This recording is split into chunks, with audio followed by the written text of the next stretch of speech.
ओम शांति। 28/7/20 की वाणी है। मीठे बच्चे, इस बेहद नाटक में तुम वंडरफुल एक्टर हो।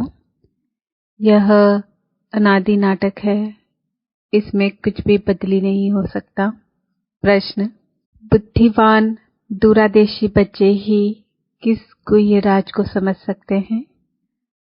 उत्तर: मूल वतन से लेकर सारे ड्रामा के आदि मध्य अंत का जो गुह्य राज है वह दूरादेशी बच्चे ही समझ सकते हैं। बीज और झाड़ का सारा ज्ञान उनकी बुद्धि में रहता है। वह जानते हैं इस बेहद के नाटक में आत्मा रूपी एक्टर जो यह चोला पहनकर पार्ट बजा रही है, इसे सतयुग से लेकर कलयुग तक पार्ट बजाना है। कोई भी एक्टर बीच में वापस जा नहीं सकता। गीत है: तूने रात गवाई सोई के, दिवस गवाया खाई के, हीरा जन्म अमोल था, कोड़ी बदले जाए। ओम शांति। यह गीत बच्चों ने सुना। अब इसमें कोई अक्षर राइट भी है तो रॉन्ग भी है। सुख में तो सिमरन किया नहीं जाता, दुख को भी आना है जरूर। दुख हो तब तो सुख देने के लिए बाप को आना पड़े। मीठे मीठे बच्चों को मालूम है अभी हम सुखधाम के लिए पढ़ रहे हैं, शांति धाम और सुखधाम। पहले मुक्ति, फिर होती है जीवन मुक्ति। शांति धाम घर है, वहां कोई पार्ट नहीं बजाया जाता। एक्टर्स घर में चले जाते हैं, वहां कोई पार्ट नहीं बजाते। पार्ट स्टेज पर बजाया जाता है। यह भी स्टेज है। जैसे हद का नाटक होता है वैसे यह बेहद का नाटक है। इनके आदि मध्य अंत का राज सिवाय बाप के कोई और समझा न सके। वास्तव में यह यात्रा अथवा युद्ध अक्षर सिर्फ समझाने में काम में लाते हैं। बाकी इसमें युद्ध आदि कुछ है नहीं। यात्रा भी अक्षर है, बाकी है तो याद करते करते पावन बन जाएंगे। यह यात्रा पूरी भी यहाँ की होगी, कहाँ जाना नहीं है।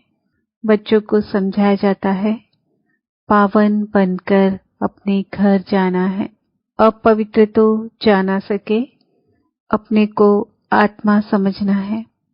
मुझ आत्मा में सारे चक्र का पाठ है। अभी वह पाठ पूरा हुआ है।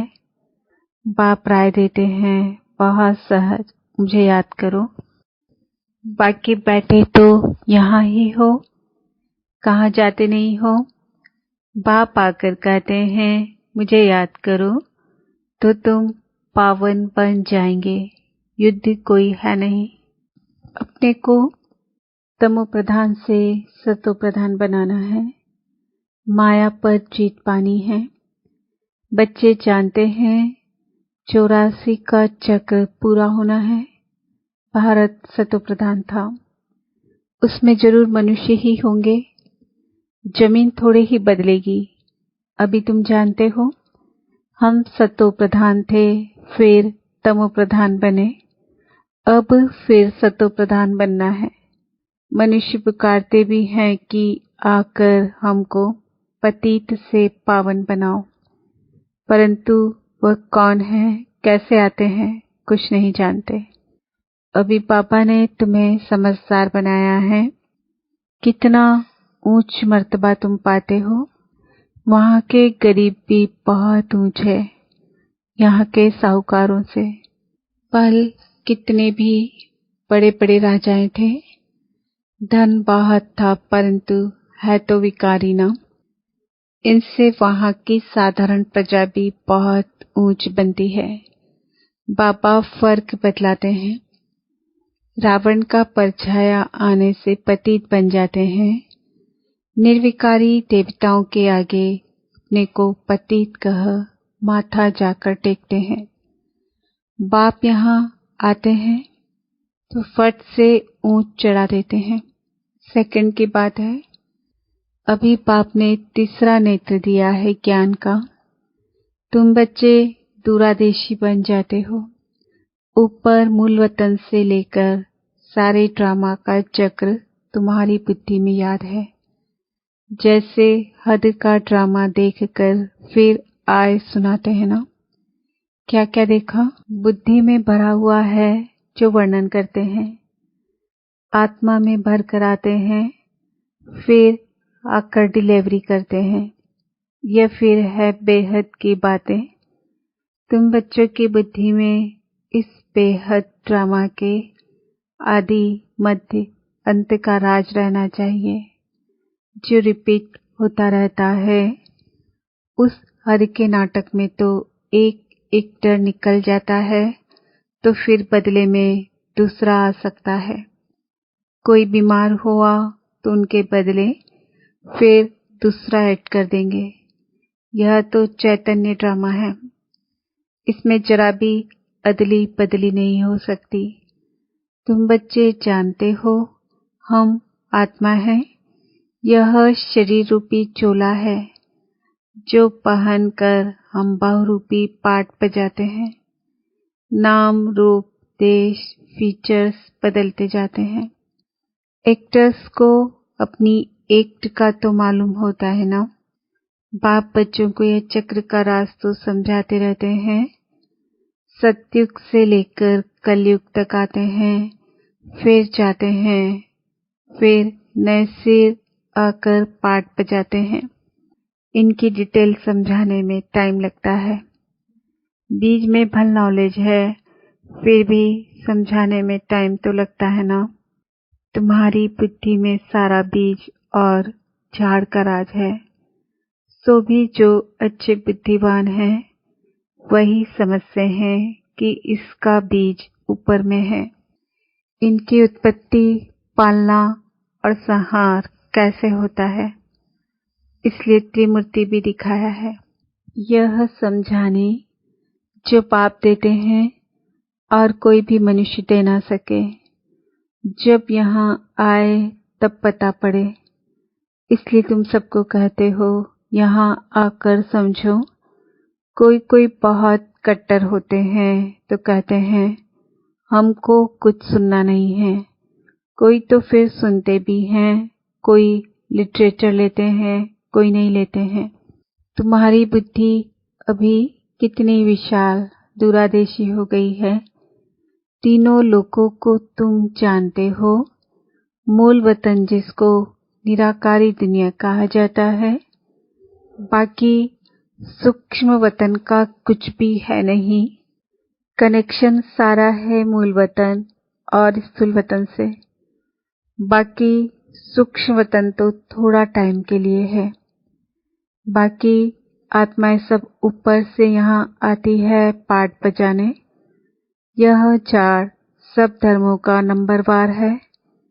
यह है मनुष्यों का झाड़ और बिल्कुल एक्यूरेट है। कुछ भी आगे पीछे हो ना सके। न आत्माएं और कोई जगह बैठ सकती है। आत्माएं ब्रह्म महातत्व में खड़ी होती है, जैसे स्टार्स आकाश में खड़े हैं। यह स्टार्स तो दूर से छोटे छोटे देखने में आते हैं तो बड़े, लेकिन आत्मा तो न छोटी बड़ी होती है न विनाश को पाती है। तुम गोल्डन एज में जाते हो, फिर आयरन एज में आते हो। बच्चे जानते हैं हम गोल्डन एज में थे, अब आयरन एज में आ गए हैं।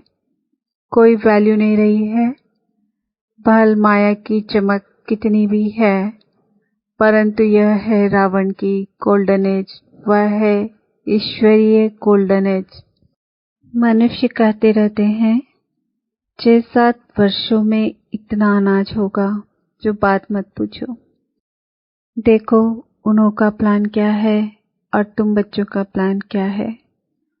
बाप कहते हैं मेरा प्लान है पुरानी को नहीं बनाना, तुम्हारा एक ही प्लान है।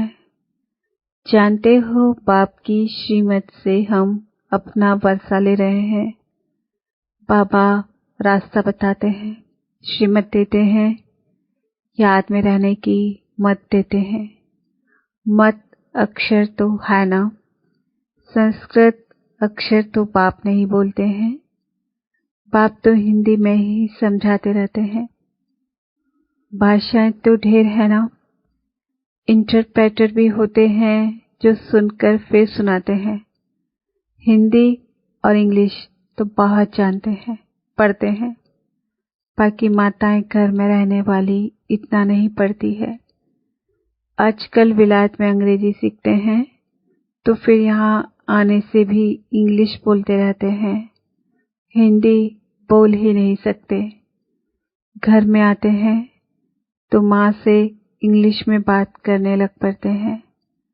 वह बेचारी मूंझ पड़ती है, हम क्या जाने इंग्लिश से, फिर उनको टूटी फूटी हिंदी सीखनी पड़े। सतयुग में तो एक राज्य एक भाषा थी, जो अब फिर से स्थापन कर रहे हैं। यह 5000 वर्ष बाद यह सृष्टि का चक्र कैसे फिरता है, सो बुद्धि में रहना चाहिए। अब एक बाप की ही याद में रहना है। यहाँ तुमको फुर्सत अच्छी रहती है। सवेरे में स्नान आदि कर बाहर घूमने फिरने में बड़ा मजा आता है। अंदर में यही याद रहे हम सब एक्टर्स हैं। यह भी अभी स्मृति आई है। बाबा ने हमको 84 के चक्र का राज बताया है। हम सतो प्रधान थे। यह बड़ी खुशी की बात है। मनुष्य घूमते फिरते हैं, उनकी कुछ भी कमाई नहीं। तुम तो बहुत कमाई करते हो। बुद्धि में चक्र भी याद रहे, फिर बाप को भी याद करते रहो। कमाई करने की युक्तियां बाबा बहुत अच्छी अच्छी बताते हैं। जो बच्चे ज्ञान का विचार सागर मंथन नहीं करते हैं, उनकी बुद्धि में माया खिटखिट करती है, उन्हें ही माया तंग करती है। अंदर में यह विचार करो, हमने यह चक्र कैसे लगाया है। सतयुग में इतने जन्म लिए, फिर नीचे उतरते आए, अब फिर सतो प्रधान बनना है। बाबा ने कहा है, मुझे याद करो तो सतो प्रधान बन जाएंगे। चलते फिरते बुद्धि में याद रहे तो माया की खिटखिट समाप्त हो जाएगी। तुम्हारा बहुत बहुत फायदा होगा। भल स्त्री पुरुष साथ जाते हो, हर एक को अपने से मेहनत करनी है अपना ऊंच पद पाने। अकेले में जाने से तो बहुत ही मजा है, अपने ही धुन में रहेंगे। दूसरा साथ में होगा तो भी बुद्धि इधर उधर जाएगी। है बहुत सहज। बगीचे आदि तो सब जगह हैं। इंजीनियर होगा तो उनका यही चिंतन चलता रहेगा कि यहाँ पुल बनानी है, यह करना है। बुद्धि में प्लान आ जाता है। तुम भी घर में बैठो, फिर भी बुद्धि उस तरफ लगी रहे। यह आदत रखो तो तुम्हारे अंदर यही चिंतन चलता रहे। पढ़ना भी है, धंधा आदि भी करना है। बूढ़े जवान बच्चों आदि सबको पावन बनाना है। आत्मा को हक है बाप से वर्षा लेने का। बच्चों को भी छोटेपन में ही यह बीज पड़ जाए तो बहुत अच्छा। आध्यात्मिक विद्या और कोई सिखा ना सके। तुम्हारी यह जो आध्यात्मिक विद्या है, यह तुमको बाप ही आकर पढ़ाते हैं। उन स्कूलों में मिलती है जिस्मानी विद्या, और वह है शास्त्रों की विद्या। यह फिर है रूहानी विद्या, जो तुमको भगवान सिखलाते हैं। इनका किसको भी पता नहीं। इनको ही कहा जाता है स्पिरिचुअल नॉलेज। जो रूह आकर पढ़ाते हैं, उनका और कोई नाम नहीं रखा जा सकता। यह तो स्वयं बाप आकर पढ़ाते हैं। भगवान उवाच, है ना। भगवान एक ही बार इस समय आकर समझाते हैं। इसको रूहानी नॉलेज कहा जाता है। वह शास्त्रों की विद्या अलग है। तुमको पता है कि नॉलेज एक है, जिस्मानी कॉलेज आदि की दूसरी है आध्यात्मिक शास्त्रों की विद्या, तीसरी है यह रूहानी नॉलेज। वह भल कितने भी बड़े बड़े डॉक्टर ऑफ फिलॉसफी हैं, परंतु उनके पास भी शास्त्रों की बातें हैं। तुम्हारी यह नॉलेज बिल्कुल अलग है। यह स्पिरिचुअल नॉलेज जो स्पिरिचुअल फादर सभी आत्माओं का बाप है वही पढ़ाते हैं। उनकी महिमा है शांति सुख का सागर। कृष्ण की महिमा बिल्कुल अलग है। गुण अवगुण मनुष्य में होते हैं जो बोलते रहते हैं। बाप की महिमा को भी यथार्थ रीति तुम जानते हो। वह तो सिर्फ तोते मुआफिक गाते हैं, अर्थ कुछ नहीं जानते। तो बच्चों को पापा राय देते हैं अपनी उन्नति कैसे करो। पुरुषार्थ करते रहेंगे तो फिर पक्का होता जाएगा। फिर ऑफिस में काम करने समय भी यह स्मृति आएगी, ईश्वर की स्मृति रहेगी। माया की स्मृति तो आधा कल्प चली है। अभी बाप यथार्थ रीति बैठ समझाते हैं, अपने को देखो, हम क्या थे अब क्या बन गए हैं। फिर हमको बाबा ऐसा देवता बनाते हैं। यह भी तुम बच्चे ही नंबरवार पुरुषार्थ अनुसार जानते हो।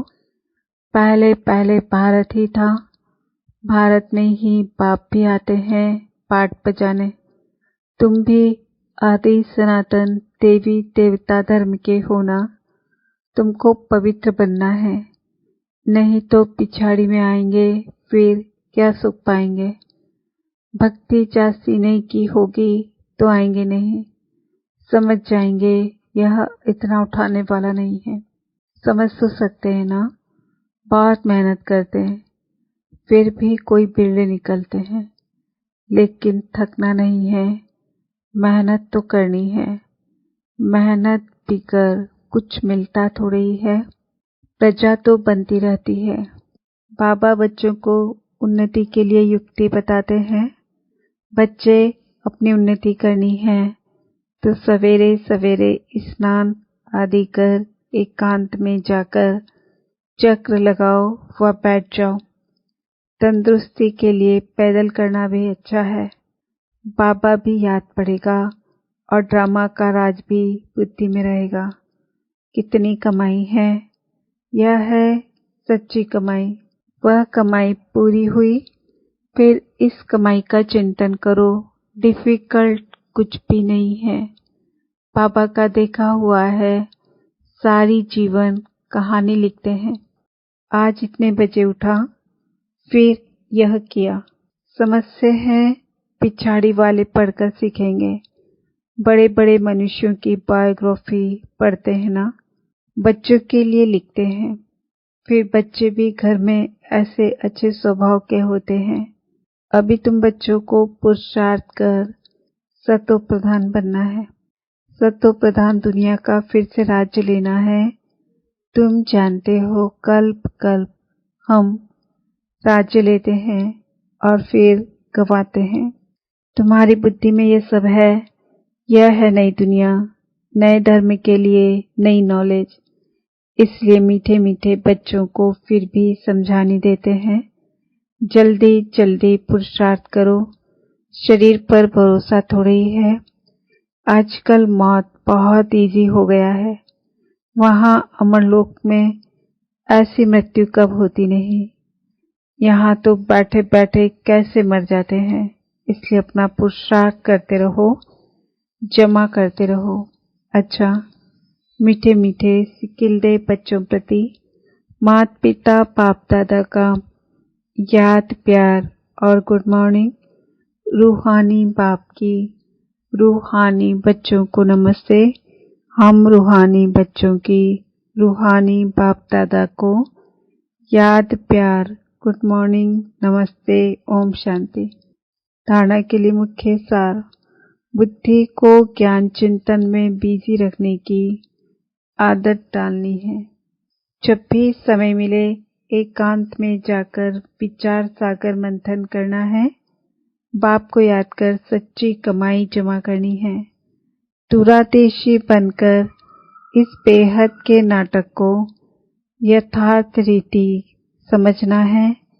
सभी पाठधारियों के पाठ को साक्षी होकर देखना है। वरदान, मास्टर ज्ञान सागर बन गुड़ियों का खेल समाप्त करने वाले स्मृति सो समर्थ स्वरूप भाव। जैसे भक्ति मार्ग में मूर्ति बनाकर पूजा आदि करते हैं, फिर उन्हें डुबो देते हैं, तो आप उसे गुड़ियों की पूजा करते हो। ऐसे आपके सामने भी जब कोई निर्जीव असार बातें, ईर्ष्या, अनुमान, आवेश आदि की आती है और आप उनका विस्तार कर अनुभव करते हैं, उनका अनुभव करते या कराते हो कि यही सत्य है, तो यह भी जैसे उनमें प्राण भर देते हो। फिर उन्हें ज्ञान सागर बाप की याद से बीती सो बीती कर सोन्नति की लहरों में डुबोते भी हो, लेकिन उसमें भी टाइम तो व्यस्त जाता है ना। इसलिए पहले से ही मास्टर ज्ञान सागर बन स्मृति सो समर्ति भव के वरदान से इन गुड़ियों के खेल को समाप्त करो। स्लोगन, जो समय पर सहयोगी बनते हैं उन्हें एक का पदम गुना फल मिल जाता है। आज का समान है, मैं आत्मा समर्थ स्वरूप हूँ। ओम शांति।